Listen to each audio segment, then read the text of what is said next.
నమస్తే. ఇది కథ కాదు జీవితం కార్యక్రమానికి స్వాగతం.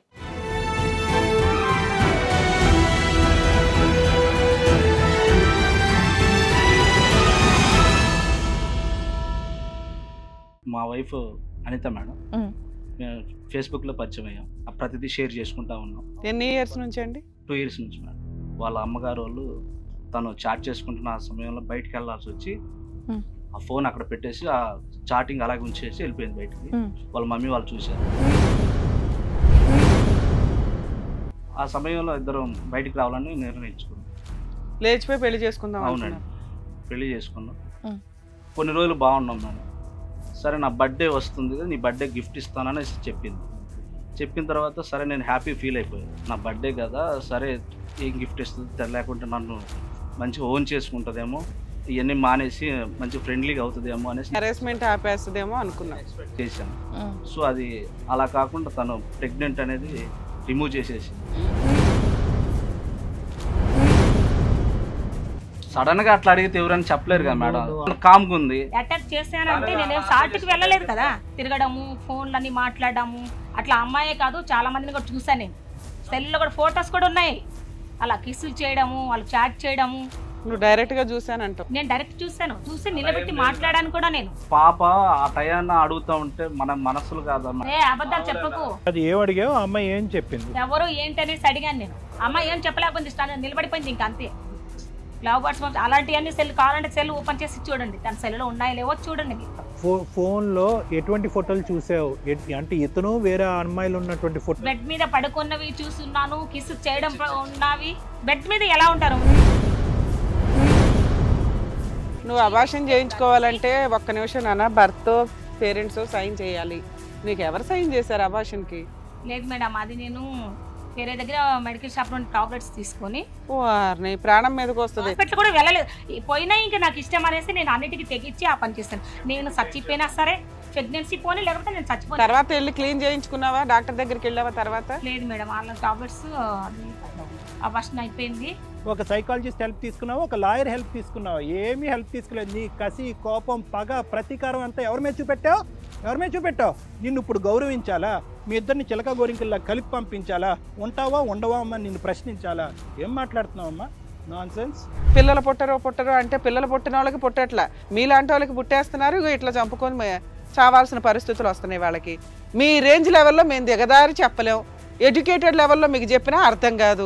మీలాంటి వాళ్ళకి మేము చెప్పి టైం వేస్ట్ చేసుకోవడం దండగా. మీ గొయ్యలు మీరు ఇలాగే తవ్వుకుంటూ బయట పోండి. మరి ఈ కార్యక్రమంలో మనతో పాటు ఉన్నారు ప్రముఖ హైకోర్టు అడ్వకేట్ రమ్య ఆకుల గారు. నమస్తే మేడం. నమస్తే అండి. ప్రముఖ సైకియాట్రిస్ట్ డాక్టర్ కళ్యాణ్ చక్రవర్తి గారు. నమస్తే సార్. సో శ్రీకాంత్ గారు ఆయన సమస్యతో ఇక్కడి వరకు వచ్చారంటే ఆయనకు న్యాయం కావాలని చెప్పేసి, అసలు అతని సమస్య ఏంటి, ఎలాంటి న్యాయం కావాలని కోరుకుంటున్నారో అడిగి తెలుసుకుందాం. నమస్తే అండి శ్రీకాంత్ గారు. నమస్తే మేడం. ఎక్కడి నుంచి వస్తున్నారు? గుంటూరు నుంచి వచ్చాను. గుంటూరు నుంచి. చెప్పండి. గుంటూరులోనే ఉండేవాడిని మేడం. మా వైఫ్ అనిత మేడం. మేము ఫేస్బుక్లో పరిచయం అయ్యాం. ఫేస్బుక్లో మంచిగా ఫ్రెండ్గా అయిపోయాం. ఫస్ట్ ఇద్దరు క్లోజ్ అయిపోయాం మంచిగా. ఓకే. ప్రతిదీ షేర్ చేసుకుంటా ఉన్నాం. ఎన్ని ఇయర్స్ నుంచి అండి? 2 years నుంచి మేడం. ఓకే. సో అయితే మేము ఇద్దరం మంచిగా ఫ్రెండ్షిప్ క్లోజ్ అయిపోయింది. ఒకరికొకరికి మంచిగా అర్థం చేసుకున్నారు, చక్కగా ఇంట్లో వాళ్ళని ఒప్పించి పెళ్లి చేసుకున్నారా? లేదండి, చిన్న డిస్టర్బెన్స్ వచ్చింది. ఓకే. సో చాటింగ్ చేసుకుంటున్న సమయంలో వాళ్ళ అమ్మగారు వాళ్ళు తను చాట్ చేసుకుంటున్న ఆ సమయంలో బయటికి వెళ్ళాల్సి వచ్చి ఆ ఫోన్ అక్కడ పెట్టేసి ఆ చాటింగ్ అలాగే ఉంచేసి వెళ్ళిపోయింది బయటికి. వాళ్ళ మమ్మీ వాళ్ళు చూశారు. సో అది చూసిన తర్వాత తనకేం చెప్పకుండా త్వరగా పెళ్లి చేయాలా, బయటికి వెళ్ళిపోతుంది పాప, చాలా డిస్టర్బెన్స్లో ఉందనేసి వాళ్ళు గ్రహించి తనకి అర్జెంటుగా పెళ్లి చేయాలని చెప్పారు. వాళ్ళ మమ్మీ వాళ్ళు డిస్కషన్ చేసుకుంటుంటే ఆ సమయం వినేసి ఇలా జరుగుతుంది, ఏం చేయాలని నాకు చెప్పింది. సో నేనేం చేశానంటే, సరే ఇది మరి మన ఇద్దరం క్లోజ్ అయిపోయాం కదా, ఒకరినొకరు అర్థం చేసుకుంటున్నాం, మరి నువ్వంటే నాకు ఇష్టం కదా, నేనంటే నీకు ఇష్టం కదా. క్లోజ్ అంటే మీ మీనింగ్ ఏంటి? అదేనండి, ఒకరిని విడిచి ఒకరు ఎండలేకపోతున్నాం ప్రస్తుతానికి. అంటే మానసికంగానా శారీరకంగానా? మానసికంగా ప్రస్తుతానికి అయితే అలాగే. అప్పటికే ఆ సమయంలో ఇద్దరం బయటికి రావాలని నిర్ణయించుకున్నాం. లేచిపోయి పెళ్లి చేసుకుందాం అవునండి. అనుకున్నారు. అదెందుకు? వాళ్ళ ఇంట్లో వాళ్ళని ఒప్పించుకుంటే సరిపోయేది కదా. సో వాళ్ళు ఒప్పుకోవట్లేదు అన్నారు. అప్పుడు ట్రై చేశారా మీరు? చేసామండి ఫస్ట్. ఓకే, చెప్పండి. ఆ సమయంలో బయటికి రావాల్సి వచ్చింది, పెళ్లి చేసుకున్నాం. కొన్ని రోజులు బాగున్నాం మేడం. మీరు వర్కింగ్ ఏం చేస్తూ ఉంటారు? వర్కే మేడం. ఓకే. ఆ అమ్మాయి ఆమె కూడా జాబ్ చేస్తుంది. జాబ్ చేస్తుంది. ఓకే. పెళ్ళైన తర్వాత పెద్దవాళ్ళకి తెలుస్తుంది ఇరువైపులు మీరు ఈ కారణం చేత బయట పారిపోయారని చెప్పి మీరు పెళ్లి చేసుకున్నట్టు తెలుసా? తెలిసింది సార్. తెలిసింది. ఎక్కడో దూరంగా వేరే ఊర్లో ఉండేవారా, గుంటూరులోనేనా? హైదరాబాద్ వచ్చాం సార్. హైదరాబాద్ వచ్చేసారు. Right, okay. తర్వాత చెప్పండి, పర్లేదు, కంగారు పడకండి, చెప్పండి. ఆ సమయంలో మేమిద్దరం ఇంకా వాళ్ళ అమ్మ నాన్నలకు తెలియపరిచాం పెళ్లి చేసుకున్నాం అనేసి. సో వాళ్ళు కూడా కొంచెం ఆలోచించుకున్నారు. సరే మరి ఒక రోజు వచ్చిపోండి అనేసి వాళ్ళు చెప్పడం జరిగింది. అలా వాళ్ళ ఇంటికి కూడా వెళ్ళాము. అంత పుసుక్కుని ఒప్పేసుకునే వాళ్ళు ఏదో పెళ్లికి అడిగితే ఒప్పుకునేవాళ్ళు కదా. అలా జరగలేదు మేడం. కొన్నాళ్ళు గ్యాప్ వచ్చేసింది. పెళ్ళైన తర్వాత ఎన్ని నెలల తర్వాత? 2 years అయింది మేడం. 2 years తర్వాత రమ్మన్నారా? ఓకే. ఆ సమయంలో ఇంకా వెళ్ళాల్సి వచ్చింది. వెళ్ళాము. వాళ్ళు కూడా మంచిగా రిసీవ్ చేసుకున్నారు. మేమిద్దరం హ్యాపీగా ఉన్నాం. ఆ మధ్యలో సమస్యలుగా తనకు ప్రెగ్నెంట్ అయింది మేడం. ప్రెగ్నెన్సీ సమస్య అంటే తను ప్రెగ్నెంట్ అయిన తర్వాత నుంచి సమస్య మొదలైంది మేడం. అది చెప్పాలా? ఆ సమయంలో తను నాకు తెలియకుండా బాగా నన్ను టార్చర్ చేసేది. అంటే ఎలాగా? అంటే నువ్వు ఫోన్ ఎవరితో మాట్లాడుతున్నావు, నా ఫోన్ ఎందుకు రిసీవ్ చేసుకోలేకపోతున్నావు, ఇలా బాగా మాట్లాడుతూ టార్చర్ చేస్తుంది.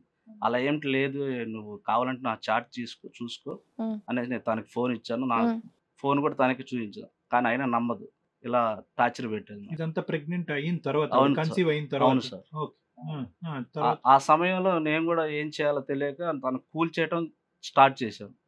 నువ్వు కావాలంటే నన్ను అనుమానించు, మాకు నేనేంటో నీకు తెలుసు కదా ఫస్ట్ నుంచి, నువ్వు మధ్యలో అంట కరెక్ట్ కాదు కదా, నీకు ఎవరైనా చెప్తున్నారా ఇలాగా, లేకుంటే ఏంటి ఇలాగ ఎట్లా మారిపోయావు అనేసి నేను తనకు చెప్పడం జరిగింది. లేదు నువ్వు మారిపోయావు అనేసి నన్ను బాగా. నీ ఫోన్లో ఏమైనా దొరికిందా అమ్మాయి వెతికినప్పుడు? ఏం లేదు సార్. నువ్వు ఏదైనా ఎవరితోనో వేరే స్త్రీలతో జనరల్ గా ఫోన్ మాట్లాడతాం కదా సార్, అదే సమయంలో తన ఫోన్ మాట్లాడడం జరిగింది. ఇదంతా వాళ్ళ పుట్టింటికి వెళ్ళిన తర్వాత? అవునండి. అది జనరల్ గా ఫోన్ మాట్లాడతాం కదా సార్, మాట్లాడిన తర్వాత అదే సమయంలో తను చేయటంలో ఎంగేజ్ వస్తుంది కదా సార్. సో దాన్ని అలా ఆలోచించి చేసుకుంది, ఇమాజినేషన్ అలా ఆలోచించి నన్ను ఎక్కువ అనుమానించడం స్టార్ట్ చేసింది.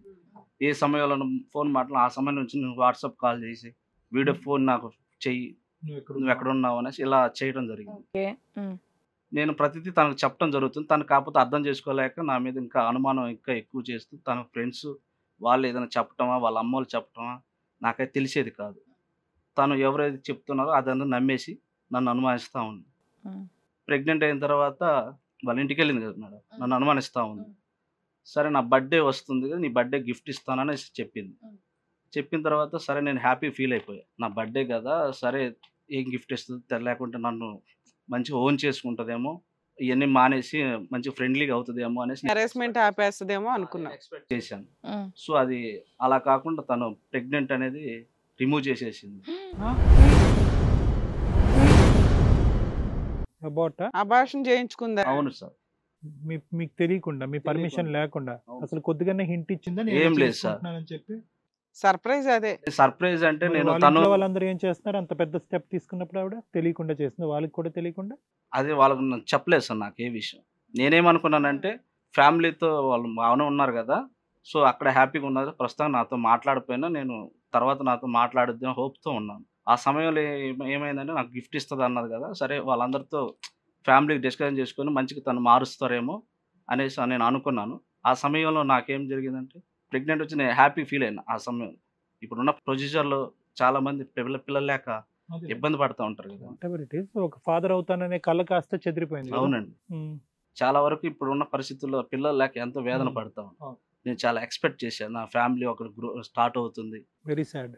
ఆ సిచ్యువేషన్లో తను ఇలా చేయటం నేను జీర్ణించుకోలేకపోయాను. కరెక్ట్. మరి ఏంటయిందన్న, ఎందుకు అలా చేస్తుందంటే వాళ్ళ ఫ్యామిలీకి వేరే వాళ్ళు ఏది చెప్తే అది నమ్మేయటం జరిగింది. ఏమి నమ్మింది? ఎవరు చెప్పారు?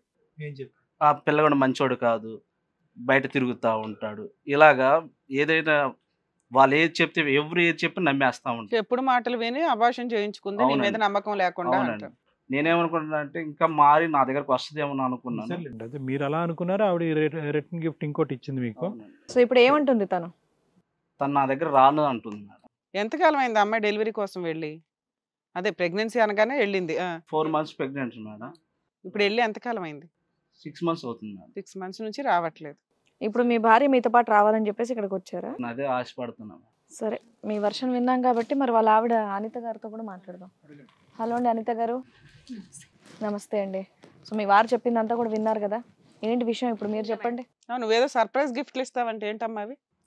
అంటే మేడం ఫస్ట్ మేము మా ఆయన చెప్పినట్టే ఫేస్బుక్లోనే మేము పరిచయం అయ్యాము. ఓకే. అంతా బాగానే ఉంది, అంతా బాగానే ఉన్నాము. కానీ ఏంటంటే ఇంట్లో అమ్మ వాళ్ళని కూడా అందరినీ వదిలేసుకొని వచ్చాం కదా, అందరు కూడా సరే ఇద్దరు చెరొక పని చేసుకుందాం. నేను అలా కూడా ఒక ప్రైవేటు జాబ్ చేసుకుంటా, అలాగే ఇద్దరు వెళ్తా బాగానే ఉన్నాం. వెళ్ళిన తర్వాత నేను ఫస్ట్ నుంచి నన్ను బాగానే చూసుకున్నాడు, ఇద్దరం కూడా బాగానే ఉన్నాం. తర్వాత 2 months ప్రెగ్నెన్సీ నేను ఆయన తర్వాత ఇక మధ్యలో ఎప్పుడు అట్లా వెళ్తున్నాడో ఏమో నేను చూడలేదు. ఎప్పుడు ఒకరోజు నేను జాబ్ చేసుకొని వస్తున్నా డ్యూటీ నుండి వచ్చేటప్పుడు వేరే అమ్మాయిని బైక్లో ఎక్కించుకొని నాకు ఎదురు వచ్చాడు. సరిపోయి మామూలుగా కూర్చునంటే నాకు డౌట్ రాదు కదా, వేరే అమ్మాయి నిన్ను పట్టుకొని కూర్చుందంటే అది ఎవరైనా ఆడవాళ్ళం ఎవరు తట్టుకోలేం కదా. ఇప్పుడు నేను డైరెక్ట్ చూసి నిలబెట్టి మాట్లాడాను కూడా. నేను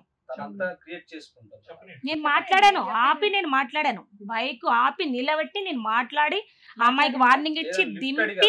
ఆ రోజు ఏం జరిగింది, ఆ అమ్మాయి కూర్చున్న అమ్మాయి ఎవరో క్లోజ్ గా కూర్చుంది, నేను ఆపి అడిగాను. పాప ఆ టయాన్ని అడుగుతా ఉంటే మన మనసులు కాదమ్మా. అబద్ధాలు చెప్పకు, నేను బైక్ ఆపి బైక్ లో నుంచి దింపేసి నేను ఇంటికి తీసుకొచ్చాను మేడం. లిఫ్టే నేను ఇచ్చింది. అది ఏం అడిగావు, అమ్మాయి ఏం చెప్పింది? ఎవరు ఏంటనేసి అడిగాను నేను. అమ్మాయి ఏం చెప్పలేకపోయింది, నిలబడిపోయింది ఇంకా అంతే.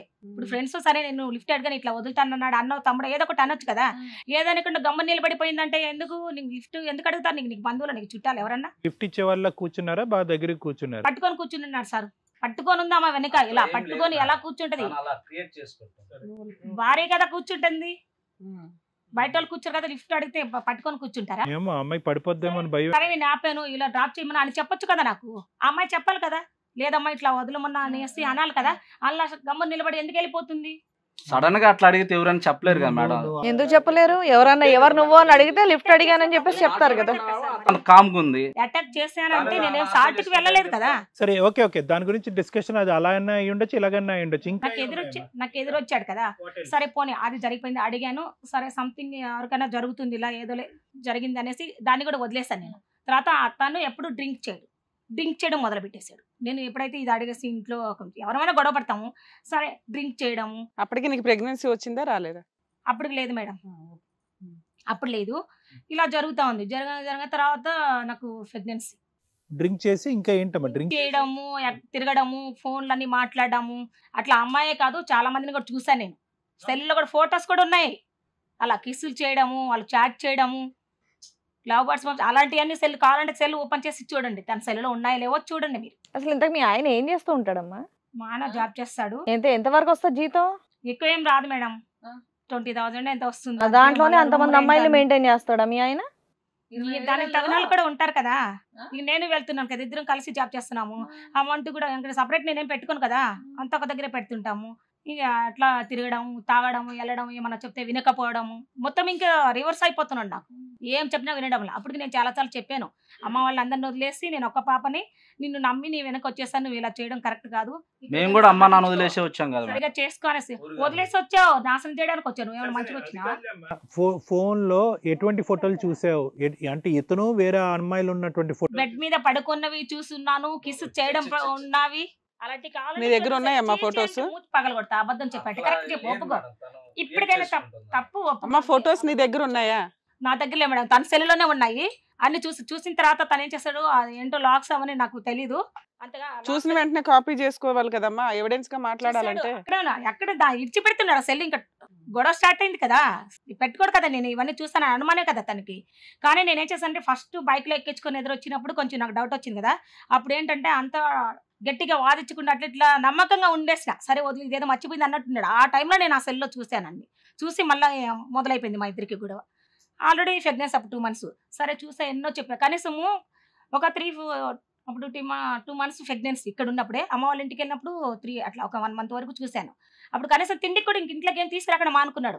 నేను గొడవ ఎప్పుడైతే పెట్టుకున్నానో ఇంకా ఏమి ఇంట్లో కూరలు కానీ ఇంకా ఏది కూడా ఏమి నాకు తీసుకొచ్చి ఇవ్వడం, నాతో మాట్లాడడం అలాంటి ఏం చేయలేదు. ఇంకా అలాంటప్పుడు నాకు మనసు తిరిగిపోయింది. నేను పెద్దవాళ్ళని కాదనేసి ఎంతో చెప్పి బతిమాడితే వాళ్ళ మాట వినకుండా ఇలా చేసుకున్నాను కదా, నాకు ఇలా జరిగింది అనేసి చాలా బాధపడుకొని అమ్మ వాళ్ళ దగ్గరికి వెళ్ళడం కూడా కొంచెం కష్టం అనిపించింది. ఎందుకంటే మా మ్యారేజ్ అయిన తర్వాత కూడా నేను తీసుకెళ్ళాను మా ఆయన్ని, ఏదో ఒకటి చెప్పి, ఇంకా ఒక్క కూతురు కదా అని వాళ్ళు కూడా సర్దుకొని అట్లా ఇట్లా పక్కన వాళ్ళు చెప్పడంలోనే ఎట్లా ఒకసారి ఇంటికి రానిచ్చారు.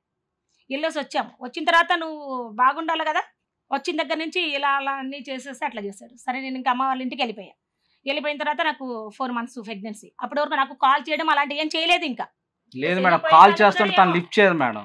చేయలేదు. నాకు కావాలంటే చూడండి, నా సెల్ ఇస్తే చూసుకోండి, చేసాడేమో. నాదైతే అలాగే ఉంది కదా. నువ్వైతే దొంగ మాటలు సరే ఆవిడ లిఫ్ట్ చేయకపోతే వాళ్ళ ఇంట్లో వాళ్ళకి చేయొచ్చుగా. అమ్మ వాళ్ళు కూడా లిఫ్ట్ చేయరు మేడం.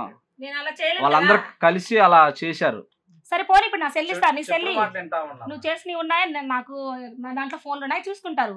ఇవ్వు, నువ్వు తప్పలేనప్పుడు చూపించు, సెల్ తీసి ఇవ్వు, చూస్తారు.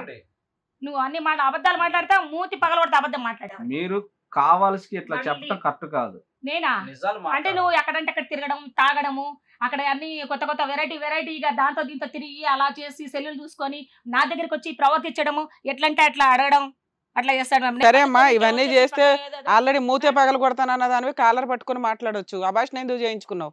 అది మేడం, నేను అమ్మ వాళ్ళ ఇంటికి వెళ్ళిన తర్వాత నాకు 4 months ప్రెగ్నెన్సీ తెలుసు, కానీ అమ్మ వాళ్ళతో కూడా నేను ప్రెగ్నెన్సీ చెప్పలేదు. ఎందుకంటే ఇది ఎలా ఉంటుందో తెలియదు కదా నాకు. ఇప్పుడు మేము కలిసి బాగుంటే సరే అది చెప్పుకోవచ్చు. నేను సంతోషంగా లేను కదా అలాంటి చెప్పుకోవడానికి. నేను సంతోషంగా ఉండి అన్ని బాగుండి అంటే నీ ఉద్దేశం ఏంటి? అక్రమ సంబంధాలు అవన్నీ ఉన్నాయి, ఇతనితో నేను ఎంతవరకు అడ్జస్ట్ అవుతానో లేదో చూసా. ఒక 1 month నాకు ఫోన్ అలాంటిది ఏం రాలేదు, కానీ నా కళ్ళతో నేను చూశాను కదా ఇవన్నీ తాగడం, నన్ను చూడకపోవడం. ఇంకా నేను కష్టం చేసుకొని బతికేటప్పుడు తన దగ్గర ఎందుకు నేను అలానే వెళ్ళిపోయా. అమ్మ వాళ్ళతో కూడా నేను చెప్పకుండా ఏం చేశానంటే ఇంకా ఆలోచించేసి నాకు అంటే నేను ఎవరి సలహా నేను తీసుకోలేదు, నాకు నేనే.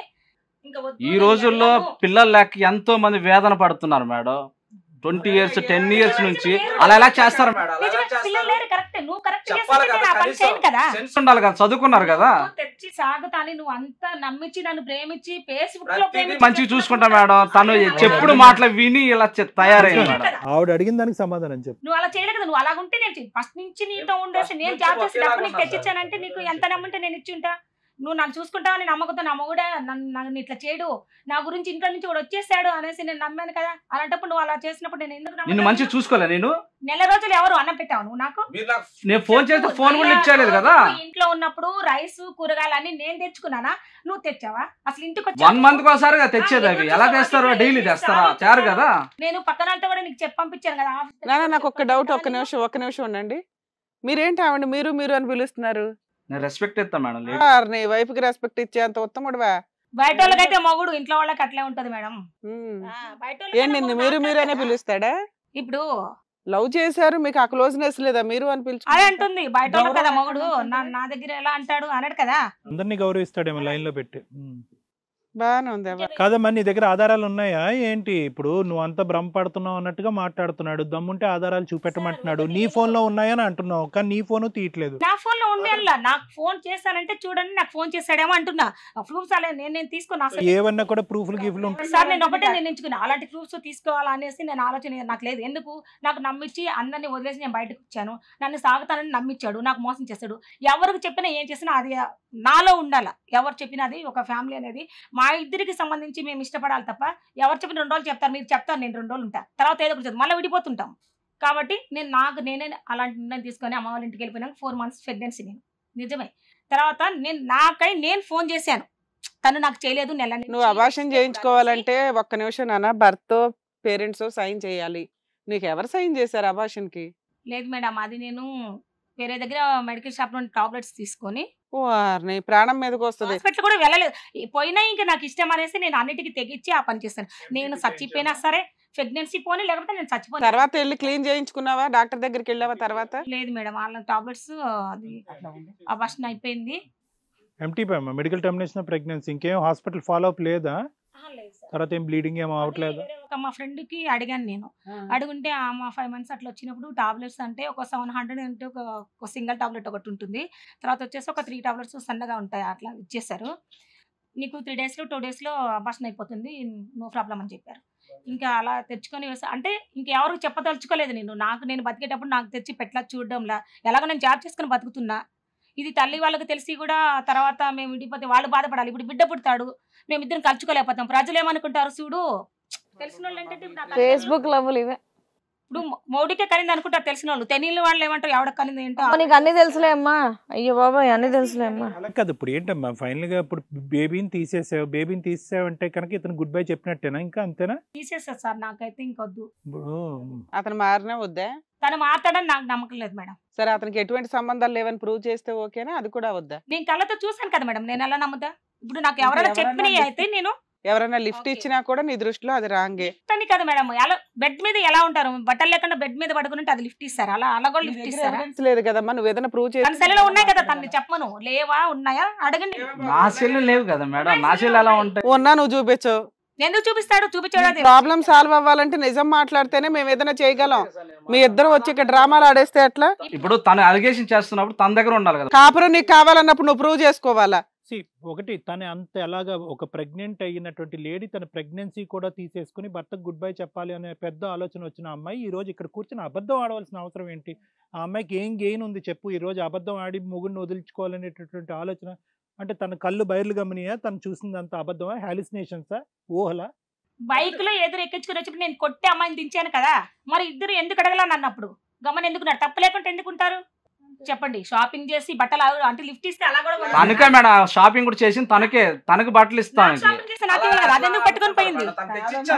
ఎవరో ఒక అమ్మాయితో షాపింగ్ వెళ్ళి భార్యకి షాపింగ్ చేసి పెడతావా? లిఫ్ట్ అడిగారు మేడం, లిఫ్ట్ అడిగిన అమ్మాయితో నీకేంటి షాపింగ్? బట్టలు పట్టుకొని వస్తున్నా తన కోసం. శ్రీకాంత్ లిఫ్ట్ ఓకే, ఆవిడ చూసింది అంటుంది కదా కల్లారా నీ ఫోన్ లో. సరే షాపింగ్ చేసినటువంటి బట్టలన్నీ కూడా అమ్మాయి పట్టుకుపోయిందంట, దానికి ఏం చెప్తావు? కదా, నాకు ఇవ్వలేదు కదా, మరి నాకు తెస్తే నాకు ఇవ్వాలి కదా. మరి అది చెప్పు, దానికి సమాధానం చెప్పు. ఆ మందికి తీసుకెళ్ళింది, మరి నాకు ఇవ్వలేదు కదా, నాకుంటే నాకు ఇవ్వాలి కదా. నువ్వు ఆ అమ్మాయికి లిఫ్ట్ ఇస్తున్నావు, ఆ అమ్మాయి నీకు లిఫ్ట్ ఇస్తుందా? అయ్యో మీకు చెప్పేదంతా సరే లిఫ్ట్ సంగతి వదిలేసారా బాబు తమ్ముడు? ఆ ఫోటోలు ఏందో చెప్పు. బట్టలు ఏం చేసావు చెప్పు? నాకు బట్టలు లెక్క తేలాలా? ఇప్పుడు నాకు బట్టలు బట్టలు ఏమైనాయి? నువ్వు ఏ సైజు కొన్నావు? ఏ సైజు అమ్మాయి పట్టుకెళ్ళింది? తనకే మేడం తెచ్చిచ్చింది. మరి ఆ అమ్మాయి తీసుకెళ్ళింది కదా మేడం అలాగే ఏమ్మా బట్టలు ఇచ్చిందా? తీసుకెళ్ళింది మేడం, తీసుకొని నేను తిట్టి ఇద్దరు తీస్తే అమ్మ కొట్టగానే మీ ఇద్దరు నిజాలే చెప్పరు, మా వల్ల కాదు కనిపెట్టడం. దిగేసి వెళ్ళిపోయింది. నీతి నిజాయితీలు ప్రతిరూపాల్లాగా మాట్లాడేసుకుంటున్నారు ఇద్దరు. తను అలాగే మాట్లాడుద్ది మేడం, మంచి చెప్పినా చెడుగానే ఆలోచిస్తుంది. ఇగో అమ్మాయికి ఒక్క నిమిషం నాన్న, అమ్మాయికి నువ్వు వద్దు, అందువల్ల అమ్మాయి స్ట్రాంగ్ గా అన్ని ఇలాగే చెప్పు. ప్రూవ్ చేసుకోవాల్సింది నువ్వే. నేను మంచోడినండి, నేను బట్టలు కొన్నానండి, బట్టలు ఆ ఇంట్లోనే ఉన్నాయండి, ఆ అమ్మాయికి లిఫ్ట్ ఇచ్చానండి, నా ఫోన్ లో ఎవరో లేరండి అని ప్రూవ్ చేసుకోవాల్సింది నువ్వు. నా ఫోన్ లో ఏ ప్యాటర్న్ లేదు, తనకు అన్ని తెలుసు. మీరు చెప్తే ఎట్లా నమ్ముతావు? నువ్వు ప్రూవ్ చేసుకోవడానికి నీ దగ్గర ఏముందో చెప్పు. ఈ అమ్మాయి వద్దు అంటుంది, కావాలంటే ఓకే అనొచ్చు. మేడం ఇప్పుడు వస్తా కూడా సెల్ కూడా తీసుకురాకుండా వచ్చు నాకు తెలిసి. నువ్వంటే వద్దు కాబట్టి అబార్షన్ కూడా చేయించేసుకుంది, ఇదే పెద్ద ఎవిడెన్స్. నువ్వు లాక్ తీసి నీ ఫోన్ ఇవ్వగలవా నీ భార్యకి? ఇవ్వడు. చెప్తా సార్. సరే ఇప్పుడు ఇవ్వు ఫోన్, అమ్మాయి ఓపెన్ చేసి చూసుకుంటది. ఇప్పుడు లేదు మేడం. తేడు నేను చెప్పాను కదా, తేడు ఎందుకు వస్తా? సెల్ ఇప్పుడు ఉంటుందా? ఉండదు. లేదు మేడం, వాళ్ళు ఎక్కువైపోయారు కదా. సార్ మీరు మాట్లాడడం బెటర్, క్లారిటీ. వాళ్ళు ఎక్కువైపోయారు. సెల్ ఎందుకు ఉంటుంది? ఇప్పుడు మరి నా సెల్ తెచ్చాను, తన సెల్ ఎందుకు తీసుకురాలి? మీరు చాలా కరెక్ట్ గా నీట్ గా మాట్లాడుతున్నారు. మేడం నాకు తేడాలు వస్తే నాకు నచ్చదు. ఫస్ట్ లో చేసుకున్నప్పుడు కూడా చెప్పాను, నేను తేడాలు వచ్చిన కూడా సంపద సావనని వస్తాను, నేను అస్సలు ఒప్పుకోను అని చెప్పాను కూడా నేను. నీ పవరు అప్పుడు చూపెట్టుంటే బాగుండేది, ఇప్పుడు కాదు. బిడ్డ మీద కాదు చూపెట్టేది పవర్. అనవసరంగా ఏం మాట్లాడకమ్మా. ఉండాలనిపించలేదు సార్. ఇప్పుడు బిడ్డ నుంచుకుంటే ప్రజల్లో నేను తిరగాలి కదా సార్, చెప్పండి. ఇవన్నీ కాదు, బిడ్డని అనవసరంగా చేతులతో నులిమి చంపేశావు. ఆడేదో ఒక పొడవ టాబ్లెట్ 2 పొట్టి టాబ్లెట్లు అంట. ఏమ్మా మీ ఇష్టానుసారం పెళ్ళిళ్ళు చేసుకోవటం, ఇష్టానుసారం ఇంట్లోంచి పారిపోవటం, మళ్ళీ ఒక పక్క నుంచి అనుమానం, ఇంకో పక్క నుంచి ఫిజికల్ రిలేషన్షిప్పే పోనీ అక్కడ కూడా జాగ్రత్తలు తీసుకోరు, గర్భవతి అయిపోతావు, పుట్టింటికి వెళ్ళిపోతావు, వీడి మీద కోపంతో బిడ్డని చంపేస్తావు. ఏందమ్మా ఈ ఈక్వేషన్?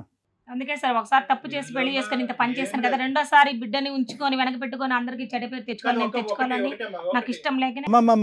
అమ్మా ఈ ప్రతిఘటన డైలాగులు వద్దులే కానీ ఒక్క 2 నిమిషాలు ఆగు. కాదు, ఇప్పుడు అతను తప్పు ఒప్పుకుని, మేడం అడిగిన ప్రశ్న, తప్పు ఒప్పుకుని మనిషి మారి వచ్చేటట్టయితే కనుక అతను కౌన్సిలింగో లేదంటే అతని చేత నిజాలు పలికించేటటువంటి ప్రయత్నం చేసి వచ్చేటట్టయితే కనుక యాక్సెప్ట్ చేస్తావా? లేదంటే ఇరిగిపోయినటువంటి మనసు ఇంకా కలిపేటటువంటి అవకాశమే లేనని డైలాగ్ చెప్తావా? లేదు సార్, నేనైతే కలవను. ఓకే, నువ్వు అదేలే, నువ్వు అంత పెద్ద స్టెప్ తీసుకుని కడుపులో ఒక తల్లి బిడ్డను చంపుకుంది అంటే కనుక తను చేసిన దానికే కదా సార్ నేను చంపేది. ఓకేనా, నువ్వు కరెక్ట్. ఆపమ్మ బాబు, ఊరికే చంపే. శ్రీకాంత్ ఒక్క నిమిషం, నిజం ఒప్పుకుంటావా సార్? నేను అలా నిజం ఒప్పుకుంటావా? బైక్ నిజమన్నా ఒప్పుకుంటావా? లేదంటే ఫోన్ నిజమన్నా ఒప్పుకుంటావా? 2 నిజాలు ఒప్పుకుంటావా? ఏ నిజం ఒప్పుకోవా? నేను ఏ తప్పు చేయలేదు సార్. ఏ తప్పు చేయలేదు. అబ్బా, నువ్వు పట్టిన కుందేలకు 3 కాళ్ళు. ఇంకా అదే మాట, ఇంక రెండోది ఉండదు. ఈ మూడు గాళ్ళలో ఉన్న కుందేళ్ళు దొరికినాయి వీళ్ళిద్దరికి. సార్ కళ్యాణ్ సార్ విన్నారు కదా, అదే ఇప్పుడు ఇక్కడ క్లియర్ కట్గా వాళ్ళు వాదన కానీ వాళ్ళ అగ్రెషన్ కానీ చూస్తే కనుక ఇద్దరు కూడా ఏంటంటే ఎక్కడ కూడా ఫేస్బుక్ ద్వారా జరిగేటటువంటి ఈ ప్రయాణాన్ని ఆ ఫేస్బుక్లో కనెక్ట్ అయినటువంటి ఆ ఇంటెన్సిటీలో ఇప్పుడు కలిసేటటువంటి దాంట్లో 1% కూడా చూపెట్టట్లేదు. అక్కడ ఏ స్థాయి ఇంటెన్సిటీ ఉంటే కనుక మేడం ఒకళ్ళు మొహం చూసుకోకుండా ఫిజికల్గా ఎదురుబెదురు అవ్వకుండా ఐ లవ్ యూ చెప్పుకున్నారు అంటే కనుక ఏ స్థాయిలో వాళ్ళు అర్థం చేసుకోవటం వల్ల ఇంట్లోంచి పారిపోయి మరీ పెద్దలని అంగీకారం లేకుండా పెళ్లి చేసుకున్నారు అంటే ఎంత స్థాయి ప్రేమను మనం ఊహించుకోవాలి. ఈరోజు ఎదురుబెదురు నిలబడినా కూడా అర్థం కానటువంటి ఈ రోజుల్లో మొహం చూసుకోకుండా పారిపోయారంటే కనుక అబ్బా ఎంత గొప్ప ప్రేమ అంటే ఇలా ఉండాలి అది నిలబెట్టు అనేటటువంటి ఆలోచన మనకు వస్తుంది. ఏం న్యాయం చేశారు, దేనికి న్యాయం చేశారు వీళ్ళిద్దరూ? ఈరోజు ఇక్కడికి వచ్చి కుక్కల్లా దెబ్బలాడుకుంటున్నారు. I'm sorry to use that language. అంటే ఎందుకు నాకు కోపం వస్తుంది అంటేనమ్మా ఈరోజు మీరు చేసినటువంటి తప్పులకి ఇందాక నేను అన్నమాట మళ్ళీ రిపీట్ చేస్తున్నాను. ఎక్కడ కూడా అట్లీస్ట్ ఫేస్బుక్లో కలిసినటువంటి పరిచయం నిజమా కాదా పెద్దలు ఎందుకు అంగీకరించట్లేదు? నాకుండేటటువంటి అనుభవంతో నాకుండేటటువంటి వయసులో నేను ఏమైనా తప్పుడు నిర్ణయం తీసుకుంటున్నానా? ఆ నిర్ణయానికి బాధితులు నేనే కాకుండా నా కుటుంబ సభ్యులందరూ కూడా పరుగుతూ పోయేటటువంటి పరిస్థితి ఉంటుందా అనేటటువంటి బేసిక్ ఇంగితం ఇంత గట్టిగా మాట్లాడేటటువంటి అనితకు లేదంటే నాకు నిజంగా ఆశ్చర్యంగా ఉంది. నిజంగానమ్మా ప్రతి వర్డ్లో బ్యాలెన్స్ ఉంది, ప్రతి వర్డ్లో లెక్క ఉంది, ప్రతి వర్డ్లో కూడా ఒక ఆలోచన అనుభవం కనిపిస్తుంది. అలాంటిది ఏ మత్తుతో నువ్వు అలా కొట్టుకుపోయావు అంటే కనుక సరే సార్ ప్రేమ అనేది ఒక పిచ్చి, ప్రేమ గుడ్డిది, ప్రేమకి కళ్ళు ఉండవు ఏవో అంటారు కదా, ఆ విధంగా నేను ముందుకు వెళ్ళిపోయానని అనుకున్నా. సరే అది ఓకే అర్థమైంది. తర్వాత నెంబర్ 2 మనిషి యొక్క వ్యక్తిత్వాన్ని అసెస్ చేసే ముందు ఇతను ఇలా తిరుగుతున్నాడు వేరే ఆడవాళ్ళతో ఆల్రెడీ మేడం చాలా క్రిటికల్ క్వశ్చన్ అప్పుడే అడిగారు. నువ్వు ఆ బైక్ మీద చూసినప్పుడే నువ్వు ప్రెగ్నెంటా కాదా అని అడిగారు. నో అని నువ్వు చెప్పావు. అంటే ఏంటి దాని అర్థము? ఆ తర్వాత కూడా నీ అనుమానం కంటిన్యూ అయింది, మీ ఇద్దరి మధ్యన గొడవలు కంటిన్యూ అయింది, మీ ఇద్దరి మధ్యన ఫిజికల్ రిలేషన్షిప్ కంటిన్యూ అయింది, నువ్వు ప్రెగ్నెంట్ అయిపోయావు. అక్కడ కూడా ఆలోచన శూన్యం. ప్రెగ్నెంట్ అయ్యావు సరే తెలుసుకుంటాడు అనుకున్నారు సార్. ఓకే నువ్వు ఏమనుకున్నావు అతను గొడవపడినా సరే సర్దుకుంటాడు అనుకున్నా. కానీ ఇంటికి తెచ్చేసి బెడ్ మీద కూడా ఇలా చేస్తాడు, సెల్లో ఫోటోలు తీసుకుంటాడు, వీడియోలు తీస్తాడు, అలా అనుకోలేదు కదా సార్. నెక్స్ట్ విను ఒక్క నిమిషం మళ్ళీ అదే ఎందుకు విన్నాం కదా, ఇప్పుడు మాకు అవన్నీ చూపెట్టాలా? నెంబర్ 2 ప్రెగ్నెంట్ అయిపోయావు, ప్రెగ్నెంట్ అయ్యి కన్సీవ్ అయ్యి మీ ఇంటికి వెళ్ళావు. ఎక్కడైనా కూడా ఒక ఆడదానికి అత్యధికమైనటువంటి సహనం ఎప్పుడు వస్తుంది అంటే కనుక తన తల్లి కాబోతుంది అనేటప్పుడు తనకు ఒక సహనం వస్తుంది. ఎంత ఇంపల్స్ కంట్రోల్ ప్రాబ్లం ఉండేటటువంటి నీలాంటి లేడీస్ అంటే ఇలా తొందరపాటుగా రెక్కలు వచ్చినటువంటి పక్షుల్లాగా ఎగిరిపోయి ప్రేమే గొప్పదని చెప్పి తల్లిదండ్రులను అందరినీ నట్టేట ముంచేసి పారిపోయి పెళ్లి చేసుకునేటటువంటి ఆడపిల్లలను అందరినీ కూడా ఇంపల్స్ కంట్రోల్ ప్రాబ్లం ఉంది అని నేను అంటూ ఉంటాను. ఐసీడీ అంటూ ఉంటాను. అంటే వాళ్ళ ఆలోచన ఉండదు, యాక్షనే ముందు ఉంటుంది. ప్రేమను కాపాడేయాలి, తల్లిదండ్రులు పుట్టిందే ప్రేమను ఎదిరించడానికి, ప్రేమించి పెళ్లి చేసుకుంటే తల్లిదండ్రులు మమ్మల్ని చంపేస్తారని చెప్పి సినిమాటిక్గా ఆలోచించేసి ఇంట్లోంచి పారిపోయే ఆడపిల్లలందరికీ నేను పెట్టే లేబుల్ ఇంపల్స్ కంట్రోల్ ప్రాబ్లం. అంటే ఆలోచన రహితమైనటువంటి ఆలోచన లేనటువంటి వ్యక్తిత్వం. నువ్వు ఆ ఇంపల్స్ అనేటటువంటిది అంటే అతి ఆవేశంతో చేసేటటువంటి కార్యక్రమం అట్లా చేసినటువంటి ఆడపిల్లలు కూడా ప్రెగ్నెన్సీ అయిన తర్వాత చాలా ఓర్పుగా, చాలా సహనంతో, చాలా ఓపికతో భర్త దరిద్రుడైనా, తాగుబోతాడైనా, వ్యభిచారుడైనా, బయట తిరిగేటటువంటి వ్యక్తి అయినా, హింసించేటటువంటి వాడైనా కూడా కడుపులో ఉండేటటువంటి బిడ్డను కాపాడుకుంటూ భర్తను మార్చేటటువంటి ప్రయత్నం చేసేటటువంటి ఆడవాళ్ళని, స్త్రీమూర్తుల్ని నేను చాలామందిని చూశాను. నువ్వు అలాగే ఏమీ ఆలోచించలేదు. పోనీ నువ్వు నువ్వు భర్తని అనుమానించావు, భర్తని వేలెత్తి చూపెట్టాయో, ఎవరు సహాయ సహకారాలు తీసుకోలేదు, భర్తను మార్చేటటువంటి ప్రయత్నం ఏమీ చేయలేదు. నువ్వు కేవలం ఏంటంటే నీ కసి, కోపం, పగ. Just listen to me for 2 minutes non sense. నువ్వు ఎవరి హెల్ప్ తీసుకున్నావు? ఒక డాక్టర్ హెల్ప్ తీసుకున్నావా? ఒక కౌన్సిలర్ హెల్ప్ తీసుకున్నావా? ఒక సైకాలజిస్ట్ హెల్ప్ తీసుకున్నావా? ఒక లాయర్ హెల్ప్ తీసుకున్నావా? ఏమీ హెల్ప్ తీసుకోలేదు. నీ కసి, కోపం, పగ, ప్రతీకారం అంతా ఎవరి మీద చూపెట్టావు? బిడ్డ మీద చూపెట్టావు. నీ తల్లి కూడా ఇలా అనుకుని ఉంటే కనుక ఈరోజు నువ్వు భూప్రపంచం మీద ఉండు కాదు. మీ నాన్న మీద కోపంతో నీ తల్లిని కూడా పురుట్లోనే నిన్ను చంపేసుకుని ఉంటే కనుక ఈరోజు ఇక్కడికి వచ్చి డైలాగులు కొట్టుండేదాన్ని కాదు. నీ భర్త తప్పే అయి ఉండొచ్చు, బైకుల మీద ఆడవాళ్ళని ఎక్కించుకుని తిరిగి ఉండొచ్చు, పార్న్ వీడియోలు తీసి ఉండొచ్చు. కానీ అట్ ద సేమ్ టైం ఏంటంటే కనుక అతని మీద కోపం ఏదైతే నీ గర్భంలో ఉండేటటువంటి నీ బిడ్డ మీద చూపెట్టో చూడో అక్కడ నీకు ఉండేటటువంటి విలువ కాస్త శూన్యం అయిపోయింది. అయితే నువ్వు ప్రెగ్నెంట్ కాకుండా అన్న జాగ్రత్త పడి ఉండాలి, లేదంటే వేలెత్తి చూపెట్టేటటువంటి నీ మొగుడు మీద కాపురం చేయకుండా అన్న ఉండాలి. ఇది నీకు ఉండేటటువంటి ఆలోచన, ఇంగితం. ఇప్పుడు ఏమొచ్చి ఆ బిడ్డను చంపేసి ఈరోజు చూడండి నేను బిడ్డను కూడా చంపేశాను, నా భర్త మీద నాకు ఎంత కోపం ఉందంటే కనుక నిన్ను ఏదన్నా లాగిపెట్టి 4 పేకాలంటే కనుక అతన్ని పేకాలి, లేదంటే మొత్తం మీ జనసైన్యాన్ని అంతా తీసుకొచ్చి వాడిని ఒక 4 తగిలించాలే కానీ నీ బిడ్డను చంపుతావా? నిన్ను ఇప్పుడు గౌరవించాలా? మీ ఇద్దరిని చిలక గోరింకల్లా కలిపి పంపించాలా? ఉంటావా ఉండవా అమ్మా నిన్ను ప్రశ్నించాలా? ఏం మాట్లాడుతున్నావమ్మా? Non sense madam. ఇందులో నేను చెప్పడానికి ఏం లేదు మేడం, ఎందుకంటే ఇక్కడ ఎక్కడా కూడా ఒక లవ్ ఒక అసోసియేషన్ ఏమీ లేదు. ఇది basic non compliance of thinking అంటారు. అంటే ఎక్కడ కూడా ఆలోచన అనేటటువంటి దానికి ఇంపార్టెన్స్ లేకుండా ఒక అహంకారంతో ఒక ఈగోతో ముందుకెళ్ళిపోవటం తప్ప ఏమీ లేదు. శ్రీకాంత్ విషయానికి వస్తే కనుక ఇంకా ఇప్పుడు ఇక్కడ ఏంటంటే ఈజ్ వెరీ క్లియర్, ఇక్కడ ఏ ఆధారం లేదు, మనం ఏది మాట్లాడితే అదే నిజం, ఏది మాట్లాడకపోతే అదే అబద్ధం. సో కాబట్టి ఏంటంటే మనం ఇదే పాట పాడదాం అనేటటువంటిగా అతను ఫిక్స్ అయి కూర్చున్నాడు. ప్లస్ అతను ఏం మాట్లాడుతున్నాడంటే ఈరోజు చూడండి మేడం బిడ్డని చంపేసుకుంది, నేను తండ్రి కావాలి అని అనుకుంటున్నాను అని అంటున్నాడు. తండ్రి కావాలనుకునేటటువంటి వ్యక్తి ఒక పవిత్రమైనటువంటి ఒక భర్తగా కూడా ఫస్ట్ స్థానాన్ని నిలబెట్టుకున్న తర్వాత తండ్రి పాత్ర గురించి మాట్లాడాలి. తండ్రి పాత్ర చాలా ఇంపార్టెంట్. భర్త పాత్ర అనేటటువంటిది 10 మంది ఆడవాళ్ళు ఉన్నా కూడా భర్త పాత్ర మాత్రం అది పెద్ద ఇంపార్టెంట్ కాదు అనుకునేటటువంటి వీళ్ళకి బహుశా ఆ అమ్మాయి చేసినటువంటి ఏకైక తప్పు ఏంటంటే ఇతనికి బుద్ధి చెప్పకుండా కడుపులో బిడ్డకు బుద్ధి చెప్పింది. సో అదొకటే నాకు బాధ కలిగింది, కానీ ఎక్కడ కూడా ఇది జత కలిసేటటువంటి అంశం కాదు. ఎందుకంటే నాకు ఉండేది ఒకే ఒక పాయింట్తో, ఈరోజు వీళ్ళిద్దరిని కలిపేమనుకోండి మేడం, కౌన్సిలింగ్ చేసి లేదమ్మా మారుతాడమ్మా అని చెప్పి కలిపి పంపించామనుకోండి, ఒక గిల్ట్తో చచ్చిపోతారు మేడం వీళ్ళిద్దరు. నేను చెప్తున్నా, నువ్వు బిడ్డను అనవసరంగా చంపేశావు అని ఇతను ఒక మాట అంటాడు, నీ వల్లే నేను బిడ్డను అనవసరంగా కడుపులో ఉన్న బిడ్డను చంపేసుకున్నానని ఆవిడ అంటది. సో వీళ్ళిద్దరిని కలిపి కౌన్సిలింగ్ చేసి పంపించినా కూడా ఇక్కడి నుంచి వీళ్ళిద్దరు సుఖపడరు. అదృష్టం కొద్దీ వీళ్ళకి ఇంకో బిడ్డ పుడతాదో పుట్టదో అని, పుట్టకపోతే కనుక ఒకరిని నిందించుకుని నిలదీసుకుని మళ్ళీ కొట్టుకుని మళ్ళీ ఇక్కడే కూర్చుని మన దగ్గరే పంచాయతీ పెడతారు. కాబట్టి ఏంటంటే వీళ్ళిద్దరు, నా ఉద్దేశం ఏంటంటే కనుక విడిపోమని మనం ఎవరిని చెప్పం. వీళ్ళ ఇష్యూలో మాత్రం ఇది ఆల్మోస్ట్ బ్రేకింగ్ పాయింట్కి వచ్చింది కాబట్టి ఎవరి దారిని వాళ్ళు పంపించడం బెటర్ అని నాకు అనిపిస్తుంది. Thank you sir. Ramya ma'am.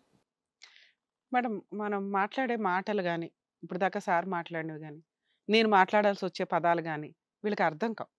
ఎందుకంటే వీళ్ళకి ఉన్న ముదూరు తెలివితేటలకి ముదూరు ముచ్చులు వీళ్ళకి అన్నీ తెలుసు. వీళ్ళకి మనం ఎవరో ఏం చెప్పాల్సిన అవసరం లేదు. ఎందుకంటే ఒక లైఫ్ని వీళ్ళు డిసైడ్ చేసేసుకుంటారు. ఇంట్లో వాళ్ళని ఒప్పించుకోకుండా లవ్ మ్యారేజ్ చేసేసుకుంటారు. గబగబా అంటే పెంచి పెద్ద చేసిన తల్లిదండ్రులతో వీళ్ళకి అసలు సంబంధమే లేదు. వీళ్ళ డెసిషనే వీళ్ళకి కరెక్ట్. అవతల వాళ్ళు ఎవరి గురించి తెలుసుకోవాల్సిన అవసరం లేదంటే మనం చెప్తే అవతల వాళ్ళకి ఉపయోగపడాలి. ఉపయోగపడని మాటలు వీళ్ళకి చెప్పి మాత్రం ఉపయోగం ఏముంది? నెక్స్ట్ చేసుకున్న వాళ్ళు పోనీ అదన్నా సక్సెస్ఫుల్గా ఉంచుకున్నారా? ఆయన అడుగుతున్న దానికంటే వీళ్ళు చేసే యాక్టే వీళ్ళ నిజాలు బయటికి ప్రూవ్ చేస్తాయి. ఏంటి వీళ్ళిద్దరూ చేసిన యాక్ట్? ఆ అమ్మాయి అతను ఆల్రెడీ లవ్ మ్యారేజ్ చేసుకున్న వ్యక్తి ఒక అమ్మాయిని బైక్ మీద తీసుకెళ్ళాడు, అది ఒప్పుకుంటున్నాడు. అమ్మాయి లిఫ్ట్ అంటున్నాడు, ఈవిడేమో అక్రమ సంబంధం అంటది. ఫోనుల్లో ఫోటోలు ఉన్నాయని ఈవిడ అంటది, ఆయన ఆల్రెడీ లేవండి అని. సో ఇలా అన్నప్పుడు ఎవరైతే కాపురం కావాలనుకుంటారో వాళ్ళు వాళ్ళ నిజాయితీని ప్రూవ్ చేసుకోవాలి. అప్పుడే వాళ్ళ తరపున మనం వాయిస్ రేస్ చేసి మాట్లాడగలుగుతాం. అది ఈయన చెయ్యట్లా, డినై చేస్తున్నాడు. అబార్షన్ చేయించుకుంది, జనాలు ఎవ్వరికి పిల్లలు పుట్టట్లేదు అంటున్నాడు. అరే శ్రీకాంత్ భయ్య, జనాలకి పిల్లలు పుట్టట్లే, ఎవరు కావాలి బాబో అనుకున్న వాళ్ళకి. మీలాంటి వాళ్ళకి ఉరక బరక అంటున్నారు, ఇక ఇట్లా అబార్షన్లు చేసుకుంటున్నారు. జనాభా 150 కోట్లకి ఎందుకు వెళ్ళింది అనుకుంటున్నారు? ఆగు, ఏం మారుతుంది? ఏం మారాలి? ఒక్క పాయింట్ నువ్వు ప్రూవ్ చేసుకోవట్లా. కూర్చొని మాట్లాడుకుంటే ఏ సమస్య అయినా కొంచెం సాల్వ్ అవుతుంది. ఇక్కడ నువ్వు అసలు ఒక్క మాట కూడా సమాధానం చెప్పట్లేదు కదా. ఇప్పుడు మేము మాట్లాడిస్తున్నాం, నీ తరపున మేము మాట్లాడాలి అంటే ఒక్క సెంటెన్స్ అన్నా నువ్వు ప్రూవ్ చేసుకో అమ్మా అంటే ఫోన్ ఇవ్వలేదు. నువ్వు ఏం మాట్లాడమంటావు? నీతో మా దగ్గర లేదు కదా మేడం. అది నువ్వు తీసుకొని రావాలి కదా. ఈ అమ్మాయి అదే ఎలిగేషన్ పెడుతుందని నీకు తెలుసు. నీకు జీవితం అంతా అక్రమ సంబంధాలు, ఫోటోలు ఉన్నాయండి, వీడియోలు ఉన్నాయండి, ఆయన ఫోన్లోనే ఉన్నాయి, కావాలంటే ఛాలెంజ్ చేస్తాను తీయండి అంటే మాటలు వింటుంది మేడం. చెప్పు అన్నా, మీకు అదే చెప్తున్నా. మీకు మేము చెప్పే అంత కెపాసిటీలో లేము. మేము చెప్పేది మీకు అర్థం కాదనే నేను స్టార్ట్ చేశా. మీ రేంజ్ లెవెల్లో మేము దిగదారి చెప్పలేం. ఎడ్యుకేటెడ్ లెవెల్లో మీకు చెప్పినా అర్థం కాదు. మీరు ఇద్దరు తీసుకున్న డెసిషన్సే కరెక్ట్. ఎందుకంటే మీ గొయ్యలు మీరు తవ్వుకొని చక్కగా ఉన్నారు, మీ వరకు మీరు కరెక్ట్ అని మీ ఉద్దేశం. మీలాంటి వాళ్ళకి మేము చెప్పి టైం వేస్ట్ చేసుకోవడం దండగా. అయినా ఎంతో కొంత మా ప్రేక్షకుల కోసం చెప్పాలి కదా. పిల్లలు పుట్టరు అంటే పిల్లలు పుట్టిన వాళ్ళకి పుట్టట్లా, మీలాంటి వాళ్ళకి పుట్టేస్తున్నారు, ఇట్లా చంపుకొని చావాల్సిన పరిస్థితులు వస్తున్నాయి వాళ్ళకి. నువ్వు అంటున్న ప్రాసెస్లో నీకు ఎక్కడా కూడా ఒక్క ఓటు కూడా పడదు. ఎందుకు అంటే నువ్వు ఎక్కడ నీ నిజాయితీని ప్రూవ్ చేసుకోవాలా. నువ్వు ఫలానా లాంటి చూసుకోవడం తప్ప. ఒక్క నిమిషం ఆగమ్మా, ఇక ఇంకా మాట్లాడకండి. మీరు ఏమీ లేదు ఇక్కడ మాట్లాడ్డా, కింద నుంచి అదే సుత్తి చెప్పారు. నువ్వు నిజాయితీ ప్రూవ్ చేసుకోవడానికి ఇక్కడ ఎటువంటి ఎవిడెన్స్లు లేవు, ఎవరితోనూ మాట్లాడడానికి సీన్ లేదు ఇక్కడ. సో అట్లా ఆ వ్యక్తి గురించి మాట్లాడడం వల్ల యూజే లేదు మేడం. ఎందుకంటే అతను కావాలి అనుకుంటున్న వ్యక్తి ఎక్కడా కూడా నేను కరెక్ట్ అనట్లా, నేను బాగా చూశాను, నేను ఇది అంటున్నాడు అన్నది. ఇక్కడ ఈవిడ రియాక్షన్ బట్టి ఉండాలి కదా. ఈవిడ రియాక్షన్ ఏంటి? లవ్ చేసి పెళ్లి చేసుకున్న వ్యక్తితో 2 years ఉండి ఈలోపు ఆ అబ్బాయికి ఉన్న అక్రమ సంబంధాలకి ఇంట్లో వాళ్ళకు కూడా చెప్పకుండా ఈవిడే ఒక డెసిషన్ తీసేసుకుని అబార్షన్ చేయించేసుకుంది. అది ఎంత దారుణమైన విషయం అంటే, ఈవిడ ఇష్టమే లైఫ్లో డిసైడ్ చేయడం, ఈవిడ ఇష్టమే. ఇక్కడ ఒక అబ్బాయిని పెళ్లి చేసేసుకుంటుంది, ఆ అబ్బాయికి అక్రమ సంబంధం ఉందని తెలియగానే అబార్షన్ చేయించేసుకుంటుంది, పేరెంట్స్కి చెప్పదు, ఎవరికి చెప్పదు. పైగా సొసైటీ ఏమనుకుంటుందండి, పిల్లల కంటే సొసైటీని ఎట్లా పెంచాలండి అంటుంది. ఎంత ఉత్తమమైన తెలివితేటలో. ఆల్రెడీ నీ గురించి నువ్వు బతుకుతున్నప్పుడు పుట్టే పిల్లల్ని పెంచుకోవాలి కదా, వాళ్ళేం మిస్టేక్ చేశారు మీకు పుట్టి? అట్లని కదా మేడం. వద్దులేమ్మా మీతో మాట్లాడడం నేను చాలా తక్కువ. అంత పెద్ద పెద్ద నిర్ణయాలు ఒక్కదానివి తీసుకున్న దానివి ఎవరు అంటే ప్రెగ్నెన్సీ వచ్చి పిల్లల్ని కానీ డైవర్స్ తీసుకున్న వాళ్ళందరూ అక్రమంగా కన్నా వాళ్ళ కింద లెక్క ఏంటి? నీ పుట్టే పిల్లలు నువ్వు పోషించుకోలేవా? నీ తెలివితేటలు అంటే నాకు అర్థం కాల. ఇంకో పెళ్లి చేసుకుందాం అనుకున్న వాళ్ళే కనరెట్లా. నీకున్న ముచ్చు తెలివితేటలకు మేము చెప్పలేము ఇక్కడ. ఎంత స్ట్రాంగ్ గా మాట్లాడుతున్నావో తెలుసా? అతను క్రూయల్ అని నువ్వు చెప్పడానికి నువ్వు చేసిన ఒకే ఒక పని అబార్షన్ చేసుకోవడం. అంటే ఇలాంటి వ్యక్తి నాకు అవసరం లేదు, ఎందుకంటే ఆయన తప్పు చేసేసాడు. పోనీ అదన్నా నువ్వేమైనా ఎవిడెన్స్లు తెస్తున్నావా? నువ్వు చేసిన క్రూయల్ ఎవిడెన్స్ తప్ప, క్రూయల్ పని తప్ప అతను క్రూయల్ అని చెప్పడానికి నీ దగ్గర ఏమీ లేవు. మీరిద్దరూ మీ జీవితాలను మీరే కలుపుకొని, మీరే విడగొట్టుకొని, మీరే పంచాయతీకి వచ్చారు. ఇక్కడ ఎవడన్నా మూడో వ్యక్తి ఉండి విడగొట్టాడంటే ఎవరూ లేరు. ఆ మూడో వ్యక్తికి కౌన్సిలింగ్ ఇద్దామా, తిడదామా, పంపిద్దామా అంటే పోనీ నిజాయితీలకు ప్రూవ్ చేసుకుంటున్నారా? ప్రూవే చేసుకోవట్లా. సో ఈవిడ ఆల్రెడీ నాకు వద్దు మొర్రో అనేసింది. అనే అమ్మాయి నువ్వు ఛాలెంజ్ చేయాలి అనుకుంటే నీకు పూర్తి రైట్స్ ఉంటాయమ్మా. ఎందుకంటే నీ అక్రమ సంబంధాలు, నీకు సంబంధించిన ఆ బ్లూ ఫిల్మ్స్ కానీ ఇవి కానీ అవి కానీ ఆవిడ దగ్గర లేవు. నువ్వు తలుచుకుంటే కాపురానికి రా అని కేసు వేసి నీ పర్మిషన్ లేకుండా అమ్మాయి అబార్షన్ చేయించుకుంది కాబట్టి దాని మీద ఆ పాయింట్ మీద కూడా మీరు కేసు వేయడానికి అవకాశం ఉంది. అలాగే ఆవిడ తలుసుకొని ఈయనకి అక్రమ సంబంధాలు ఉన్నాయండి, ఇవ్వండి అవ్వండి అని 498 DVC మెయింటెనెన్స్లు వేసుకునే రైట్స్ నీకు ఉన్నాయి. ఇద్దరు జాబ్ చేస్తున్నారు కాబట్టి నీకు మెయింటెనెన్స్ రాదనుకో, మిగతా 2 కేసులు వేసుకోండి. మీ ఇద్దరి విషయంలో ఎంత తక్కువ మాట్లాడితే అంత బెటర్ అని నా ఉద్దేశం. ఎందుకంటే మీరిద్దరు కేసులు వేసుకోరు, నిజాలు ప్రూవ్ చేసుకోరు, ప్రాబ్లము సాల్వ్ చేసుకోరు. మీకు తగ్గ పనిష్మెంట్ మీరే నడిపించుకుంటూ ఫర్దర్గా వెళ్తారు. ఎందుకంటే ఈవిడ చేసిన మిస్టేక్కి ఈవిడికి ఇంత ఈజీగా ప్రాబ్లమ్ సాల్వ్ చేయాలని నేను అనుకోవట్లా. ఏంటి నాకు భర్త వద్దండి, మ్యూచువల్ డైవర్స్కి ఒప్పించండి అని. ఆయన చేసిన మిస్టేక్కి ఎక్కడా కూడా ఒక్క పాయింట్లో మనం అడుగుతున్న దానికి అదే నేను మంచోడిని అండి, ఇదిగోండి ఎవిడెన్స్ మీరు అని అలా ఆవిడని పిలిచిన విధానం అది కూడా నేను నమ్మనండి. ఫేస్బుక్లో పరిచయం అయ్యి నువ్వు కాదు ఇంకా దిగజారి బేబీలు అని మాట్లాడుకుంటున్న టైంలో మీరు అని గౌరవప్రదంగా పెళ్ళైన 2 years కూడా మాట్లాడుతున్నాడు అంటే ఇది డేంజర్ వ్యవహారమే. ఇంత డేంజర్ వ్యవహారాలకి నా మాట తీరు అలా ఉంటుంది మేడం. చేతలు వేరేగా ఉంటాయి. పెళ్లి చేసుకుంటే కూడా అలా అంటారా? అరే బాయ్ మీకు నమస్కారాలు, ఆగండి వదలండి, మీరు ఆపండి. మేడం మాట్లాడుతున్నారుగా. మీ లీగల్ ప్రాసెస్ చెప్పాను కదమ్మా, మీ గొయ్యలు మీరు ఇలాగే తవ్వుకుంటూ బయట పోండి. ఇంతే. మేము ఈ కేసులో మేము సాల్వ్ చేయడానికి లేదు. మీరు వచ్చారు కదా భార్యను మాకు కలిపి పంపించండి అని, మీరు నిజాయితీగా ఉన్నారని మాకు అనిపిస్తే మీరు కనీసం కొంత ఎవిడెన్స్ ప్రూవ్ చేసి ఉంటే మేము 100% ఆ పిల్లకి కౌన్సిలింగ్ ఇచ్చేవాళ్ళం. ఈ కేసులో అట్లాంటి అమ్మాయికి కౌన్సిలింగ్ ఇవ్వాలని కూడా అనుకోవట్లేదు. ఎందుకంటే ఒక తల్లి అనే పాత్రకి ఆ అమ్మాయి చాలా అవమానకరంగా బిహేవ్ చేసింది. అలాంటి అరే బాయ్ నీ పాత్ర నువ్వు ప్రూవ్ చేసుకోయా బాబు. ఆ అమ్మాయి పాత్ర గురించి సీనే లేదు, ఏం మాట్లాడతావు ఇంకా. అలాంటి అమ్మాయి నీ దగ్గరికి పంపించలేం, నీలాంటి వాడికి మేము కౌన్సిలింగ్ ఇవ్వలేం. లీగల్గా ప్రొసీడ్ అవ్వండి ఇప్పుడు నేను చెప్పినట్టు. అంతే మేడం వీళ్ళ కేసు. ఏం చేయాలో చెప్పారు కదా, దాని తగ్గట్టు మీరు ఇంకా ప్రొసీడ్ అవ్వచ్చు. థ్యాంక్ యూ అండి. అంటే అన్ని కేసుల్ని కలిపి పంపించాలని లేదు మేడం. మనం మాక్సిమం అన్ని ఎపిసోడ్స్ లోనూ ట్రై చేస్తాం ఉన్నంత వరకు ఇక్కడ వీళ్ళు కలపాలి చెప్పిన అని. దాన్ని ఎలా కలుపుతామండి? అసలు కలపడం కదా, అతను ఎక్కడా కూడా ఒక్క స్టాండ్ లో కూడా మేడం నేను మంచోడిని అనటానికి ఇదిగోండి నాకు అక్రమ సంబంధాలు లేవు, కావాలంటే అమ్మాయిని అంత పరువు తీసింది కదా అమ్మాయితో మాట్లాడిస్తాను. ఫోన్ తేకుండా ఎవడు మేడం ఈ రోజుల్లో వచ్చేది? ముందు ఫోన్ క్రూయాలిటీ షార్ట్ టెంపర్లకి మనం అసలు ఎంత దూరంగా వీళ్ళ విషయంలో కల్పించుకోకుండా ఉండడం బెటర్. అందరికీ న్యాయం చేయలేము, ఎందుకంటే న్యాయం తీసుకునేంత అర్హత వాళ్ళకు కూడా ఉండాలి. Thank you ma'am, Ramya ma'am, thank you Kalyan గారు. సో చూసారు కదండి, మరో కథతో మళ్ళీ కలుద్దాం.